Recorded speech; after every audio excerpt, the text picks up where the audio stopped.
You might be wondering, this is a series on system design, but where are all the designs?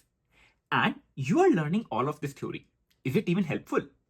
Well, this video is exactly for you because we are gonna start creating some of those diagrams. Hello friends, welcome back to my channel.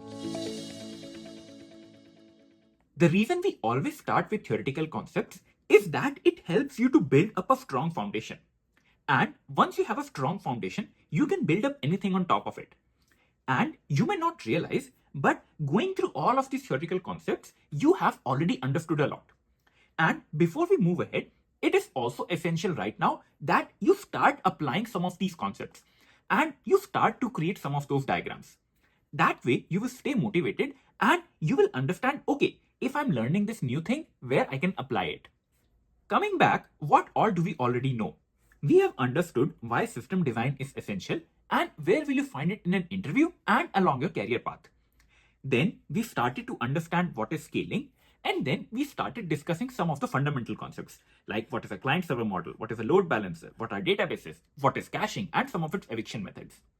And we were also trying to relate all of this to an example of a bookstore so that you can easily relate them in real life and then it always sticks in your mind. In this video, we are going to start creating some of the diagrams. So if you're unfamiliar with any of these concepts, I would highly recommend you to stop the video right over here and look at my previous videos first. If you're ready, let's start. We start at the very beginning. And what did you do? Let us say you write a computer application and that is on your laptop. So currently only you can use it.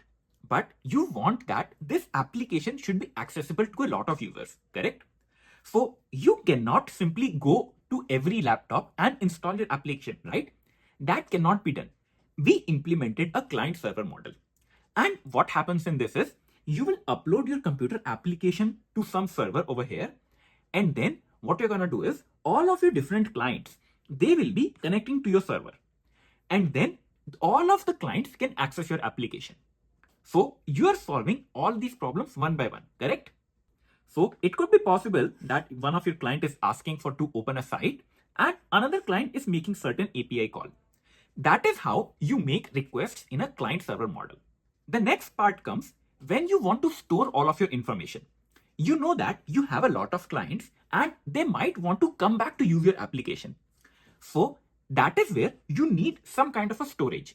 You want to store all of your data, right? So that you can serve them whenever they come to you. So what did we do? We introduced a database. And in this database, your server can connect, it can write data, and it can read the data again when it is required.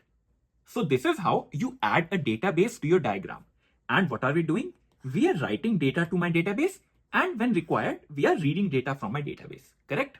What you have right now is a very basic setup. Your clients can connect to your server, and you can serve them all of the information from this database that you created. Right? Now comes all of the challenges. You want to scale your application. You want that a lot of users should be able to access it. And these users can be from any part of the world, correct? The first thing that where you can start is you can increase the number of servers because more the number of servers, more availability to serve all of your clients, correct? So what did we do over here? We took a server and then we added it to our server list. So now I have multiple servers who are serving my clients. But by introducing multiple servers, a new problem starts to come up. How do you manage that both of these servers are equally used?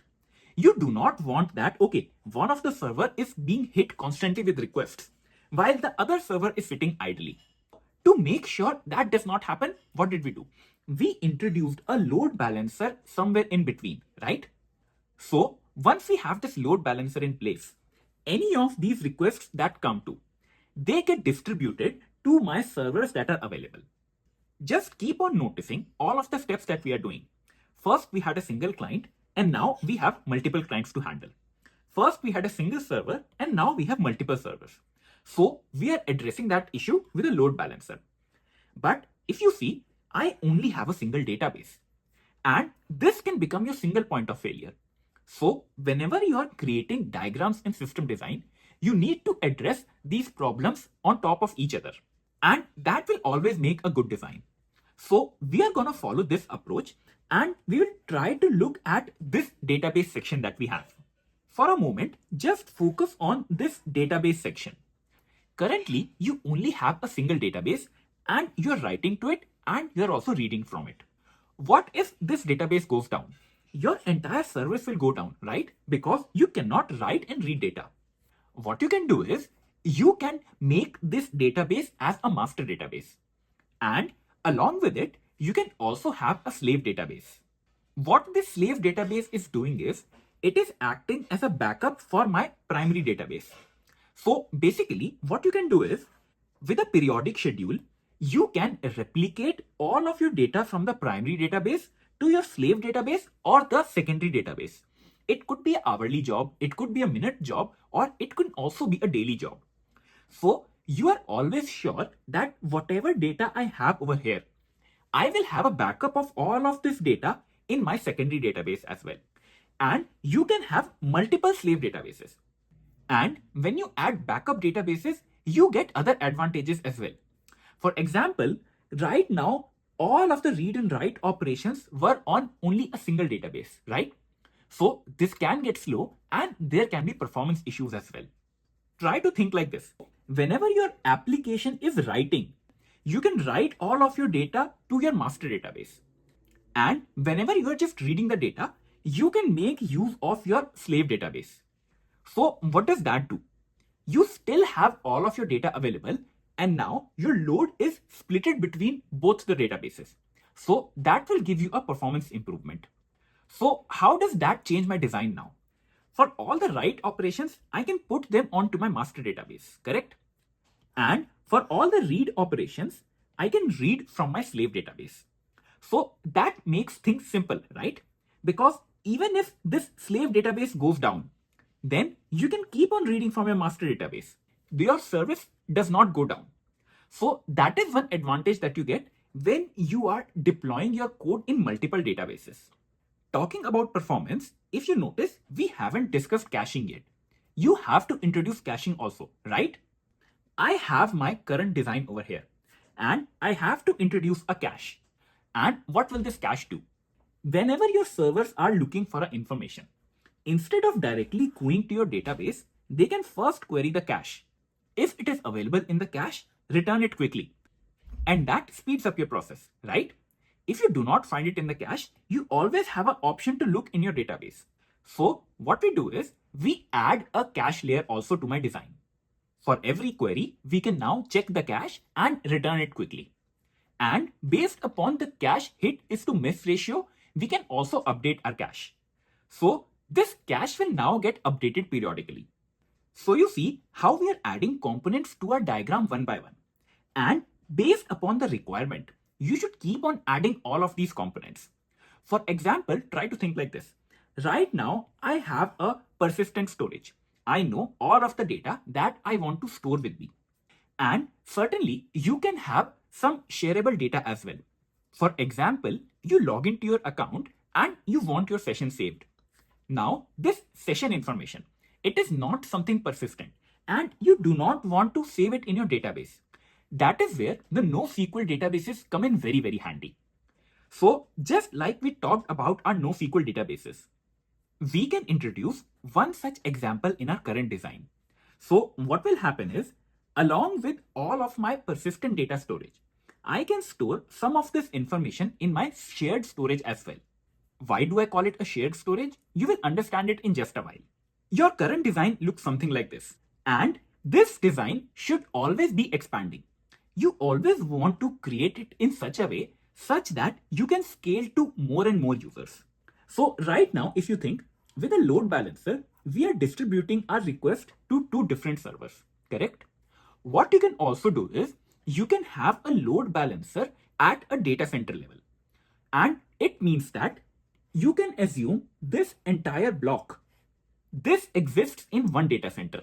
So you can think like, okay, this entire data center is for North America.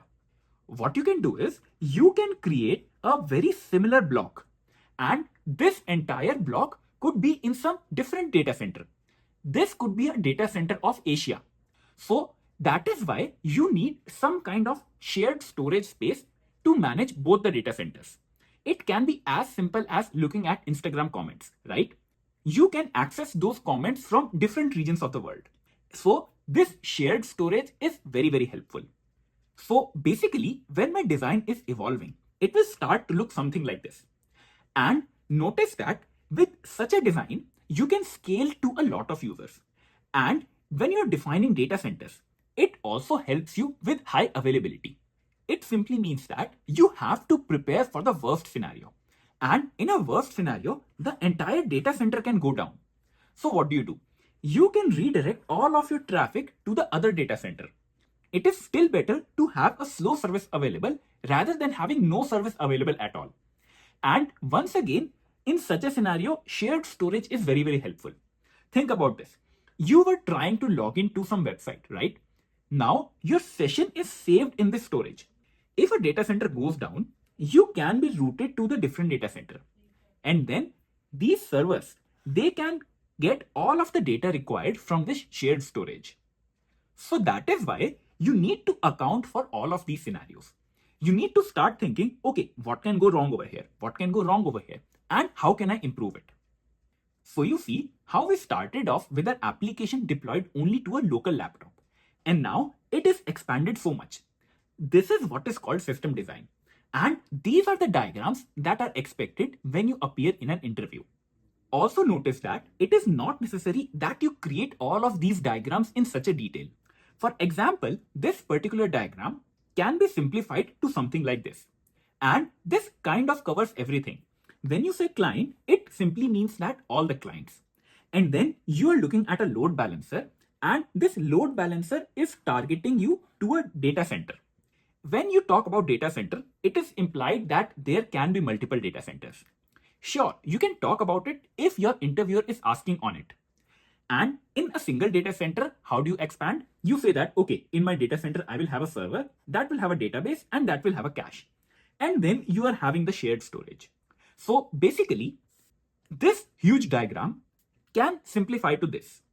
And based upon the question being asked, you have to expand upon each of the component. You can be asked, okay, what is happening in your server? How are you managing it? You can then talk about, okay, I will have multiple servers and how will you communicate between them? What about the database? Then you can again talk, okay, this is how my database is gonna look like. I will have a primary database and then 2 secondary databases. And then you can keep on continuing your talks. For example, your interviewer can ask you, okay, how are you implementing this cache? Now, based upon the requirement, based upon the application that you're developing, you can come up with a cache implementation or a cache eviction method. So that is the path to go. You start off with a very basic diagram, and then based upon the requirement, you will keep on expanding each of the component. You can also be asked, okay, what kind of a load balancer are you implementing? It can be a load balancer that just randomly allocates all the traffic, or it can also be a load balancer that looks at your geographic location and then redirects you to one of the data centers. So these are very good talking points. Basically, what I want to say is that this is a topic that will continuously evolve. And the more you learn, more and more improvements you can suggest. We have now covered a lot of the fundamental concepts. And going forward, the topics we will be covering, they start to get a little bit tricky. And those are all intermediate concepts. We need to look, okay, how can we improve what we already have? Like I have a database. How can I improve the data that I'm putting onto it? I have a cache. How can I improve that? I have a server. How can I make my architecture serverless? So these are all the things that we will go deeper into. And along the way, we are going to model some of the popular applications as well. Like what would be a design of a social network website? Like what will be a design of a website like YouTube that is hosting all of the videos? So that is the part where it starts to get a lot more interesting and all of the ideas actually become open. There does not exist a single defined way that yes, this is the way that you can implement it. And that is the actual fun part. So just tell me in the comment section below, what do you feel about learning all of this? What are your thought process? And how comfortable are you getting while looking at a design and understanding all of the components? This will really help me to cater the further episodes in this course, and I can answer all of your queries. Just tell me everything in the comment section below and I will be happy to discuss all of it. As a reminder, if you found this video helpful, please do consider subscribing to my channel and share this video with your friends. This really keeps me motivated and I can make more such videos. Also, a huge shout out to all of the members who support my channel. You guys really keep me going. And as a member, you do get priority reply to your comments and early access to new videos as well. Stay tuned for my upcoming videos. Until then, see ya.